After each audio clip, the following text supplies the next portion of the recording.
चलो आज तुम लोग को जो है इलेक्ट्रिक फ्लक्स तुम्हारा टॉपिक है, आज इसी को पढ़ना है। तुम्हारे चैप्टर का नाम है electric flux and Gauss theorem, विद्युत फ्लक्स तथा गॉस की प्रमेय। और विद्युत फ्लक्स क्या है? इलेक्ट्रिक फ्लक्स क्या है?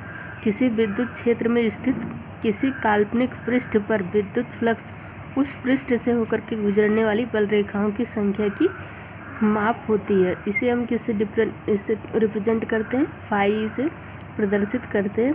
फाई ई बराबर क्या होता है? ई डॉट ए।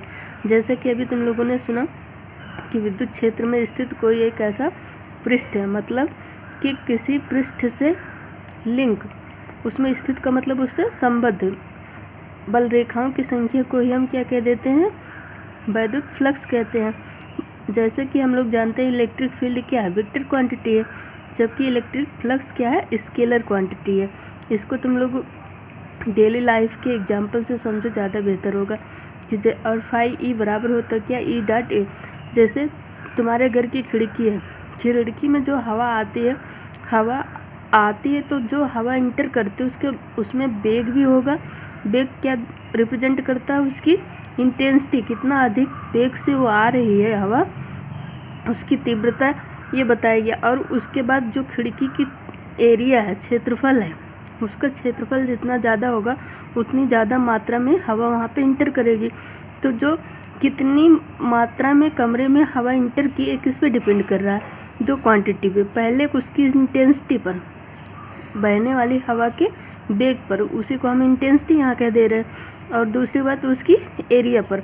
वही चीज़ यहाँ भी जो अभी भी कहा गया कि विद्युत क्षेत्र में हम एक ऐसा काल्पनिक पृष्ठ ले रहे हैं कि जो विद्युत बल रेखाओं से संबद्ध हो। तो तुम्हारी जो विद्युत फ्लक्स होगा किस पे डिपेंड करेगा? इलेक्ट्रिक फील्ड पर और उससे संबद्ध पृष्ठ के क्षेत्रफल पर। दोनों के गुणनफल को ही हम क्या कह देंगे? फाई। जैसे कमरे में इंटर करने वाली हवा जो होगी तो हमारी खिड़की के क्षेत्रफल पर, और दूसरी बात कितनी तेज हवा आ रही है उसकी वेलोसिटी पर, मतलब उसको इंटेंसिटी हम यहाँ पे कह दे रहे हैं, कितनी तेज़ी से हवा आ रही है उसकी इंटेंसिटी पर और खिड़की के क्षेत्रफल पर निर्भर करती है। ठीक।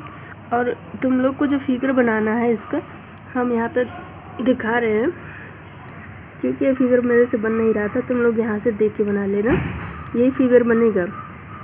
तो यहाँ पे जो दिखाया गया है ये वेक्टर है, वो क्या दर्शा रहा है कि जैसे हमने तुम लोग को क्षेत्रफल सदिश में बताया है कि हर क्षेत्रफल का, किसी भी समतल का अपना क्षेत्रफल सदिश होता है, एरिया वेक्टर होता है। तो क्या होता है? उस समतल के परपेंडिकुलर, अभिलंबवत बाहर की तरफ। जैसा कि यहाँ पे फिगर में तुम लोग देख रहे हो, इस फिगर में देखो एरिया वेक्टर ये दिखाया गया है। ये तुम्हारी एक प्लेन लिया गया, क्या है? इस वर्गाकार एक प्लेन दिख रहा होगा तुम लोग को।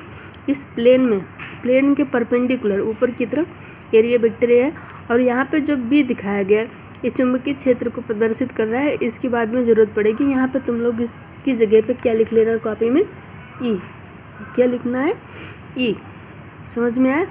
तो अब इस क्षेत्र से लिंक जो होगा, जितनी क्वांटिटी होगी विद्युत क्षेत्र की ई, और इसकी एरिया ए, ई डॉट ए क्या हो जाएगा?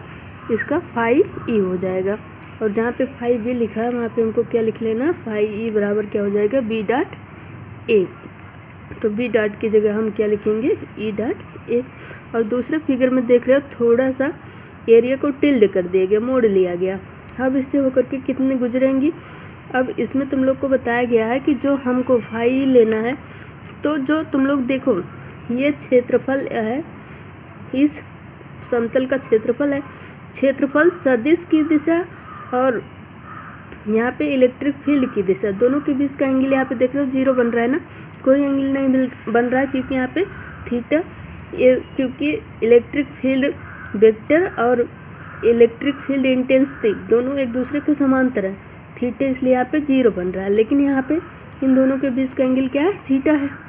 तो इसका हम प्रोजेक्शन लेंगे, जब प्रोजेक्शन डालते हैं तो क्या हो जाएगा? यहाँ पे बी ए का थीटा। अब इसको हमको लिखना है ई ए, ये जो प्रोजेक्शन यहाँ प्राप्त हो रहा है अब इसको लिखेंगे ई ए कास थीटा। समझ में आया? और जहाँ पे बी दिखाया जा रहा है वहाँ पे तुम लोग को ये लिख लेना है। ये दोनों फिगर बनेंगे। अब तुम लोग को यहाँ से क्लियर हो गया होगा कि हमारे इलेक्ट्रिक फ्लक्स फाई क्या हो गया, ई डॉट ए। और जब हम अपने क्षेत्रफल सदिश की दिशा तो हमारे इस प्लेन के लंबवत ही है, लेकिन इसमें हम क्या किए हैं, उस प्लेन को थोड़ा सा टिल्ड किया, घुमा दिए हैं, तो अब उससे होकर के गुजरने वाली बल रेखाएं ई हैं। लेकिन हमारा क्षेत्रफल सदिश क्या इस समतल के परपेंडिकुलर ही है, तब इस पर हम प्रोजेक्शन डालेंगे, क्योंकि विद्युत क्षेत्र की जो तीव्रता है, मतलब विद्युत बल रेखाएं जो गुजर रही हैं क्षेत्रफल सदिश से थीटा डिग्री पर गुजर रही हैं, तो उसी के दिशा में हमको लेना है। दोनों को अब लंबवत होना चाहिए, तो इस पर लंब डाल के जब प्रोजेक्शन लेते हैं तो क्या प्राप्त हो रहा है, ई ए कास थीटा। यहाँ पे दिख रहा है। इन दोनों फिगर को तुम लोग को बना लेना है। इतनी बात क्लियर हो गई होगी। अब तीसरी कंडीशन क्या हो रही है, यहाँ पे हम दर्शा रहे हैं एक कोई चार्ज क्यू है, इससे होकर के गुजरने वाली बल रेखा है, जिसको हम यहाँ पे विद्युत क्षेत्र कह रहे हैं, पॉजिटिव से नेगेटिव की तरफ। अभी तक हम लोगों ने देखा कि जो हमारा प्लेन था एक समान था। अब इरेगुलर प्लेन की बात करेंगे। तो यहाँ पे सपोज करो ऐसा प्लेन है,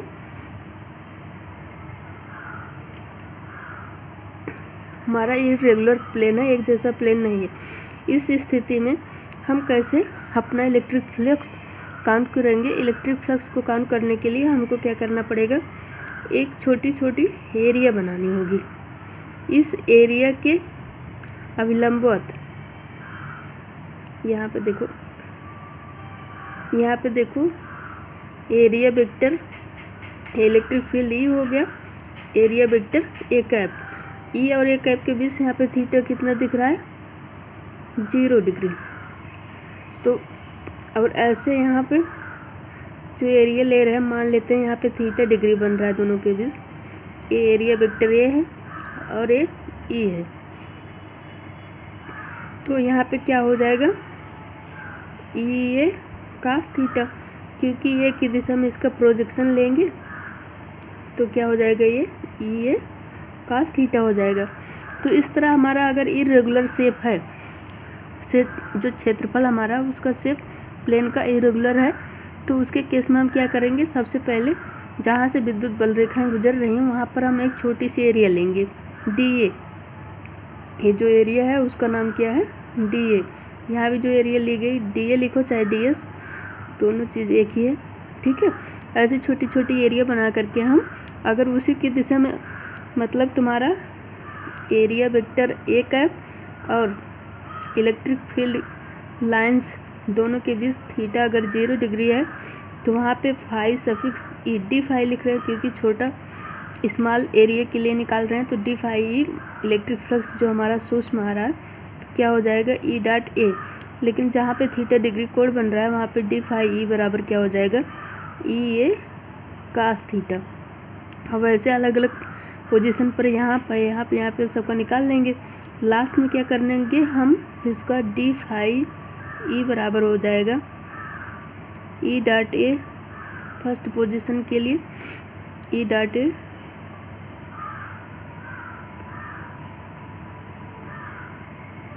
फिर ई ए, हर जगह डी ए लिखना, E D A cos theta. दूसरे कर्व के लिए, तीसरे के लिए मान लेते फिर से ई डॉट ए ही आया है, ई डॉट डी है। सबका आपस में हम क्या करेंगे, सबको जो जोड़ देंगे, वही हमारा क्या हो जाएगा, इसका इलेक्ट्रिक फ्लक्स प्राप्त हो जाएगा। ओके।